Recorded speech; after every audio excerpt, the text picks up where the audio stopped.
കൊച്ചി മുനമ്പത്ത് നിന്ന് പോയ മീൻപിടുത്ത ബോട്ട് മുങ്ങിക്കപ്പലുമായി കൂട്ടിയിടിച്ച സംഭവത്തിൽ നാവികസേന പോലീസിൽ പരാതി നൽകി. അപകടകരമായി ബോട്ട് ഓടിച്ചുവെന്ന് ചൂണ്ടിക്കാട്ടിയാണ് പരാതി. എന്നാൽ ബോട്ട് നങ്കൂരമിട്ടിരിക്കുകയായിരുന്നുവെന്നും നേവിക്കെതിരെ പരാതി നൽകുമെന്നുമാണ് ബോട്ടുടമയുടെ പ്രതികരണം. മുനമ്പത്ത് നിന്നും 13 മത്സ്യത്തൊഴിലാളികളുമായി പോയ മർത്തോമ എന്ന മത്സ്യബന്ധന ബോട്ട് നാവികസേനയുടെ മുങ്ങിക്കപ്പലുമായി കൂട്ടിയിടിച്ച സംഭവം നിയമ പോരാട്ടത്തിലേക്ക് നീങ്ങുകയാണ്.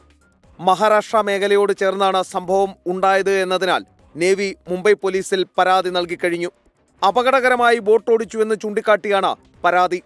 എന്നാൽ തങ്ങളുടെ ബോട്ട് നങ്കൂരമിട്ടിരിക്കുകയായിരുന്നുവെന്നും മുങ്ങിക്കപ്പൽ കടലിനടിയിൽ നിന്നും ബോട്ടിനെ എടുത്തു മറിക്കുകയായിരുന്നു എന്നുമാണ് ബോട്ടുടമ ആരോപിക്കുന്നത്.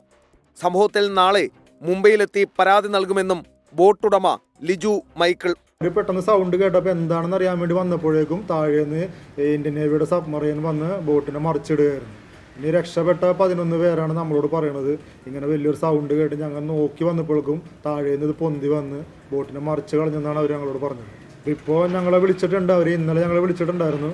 അപ്പോൾ ഞങ്ങൾ നാളെ മുംബൈയിലേക്ക് പോകാൻ വേണ്ടി ഒരു തീരുമാനം എടുത്തിരിക്കുകയാണ്.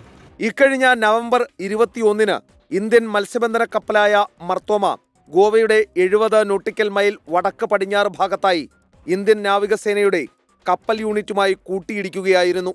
13 പേരടങ്ങുന്ന മത്സ്യത്തൊഴിലാളികളിൽ 2 പേർ മരിക്കുകയും 11 പേരെ രക്ഷപ്പെടുത്തുകയും ചെയ്തു. എസ് ശ്രീകാന്ത്, 24, കൊച്ചി.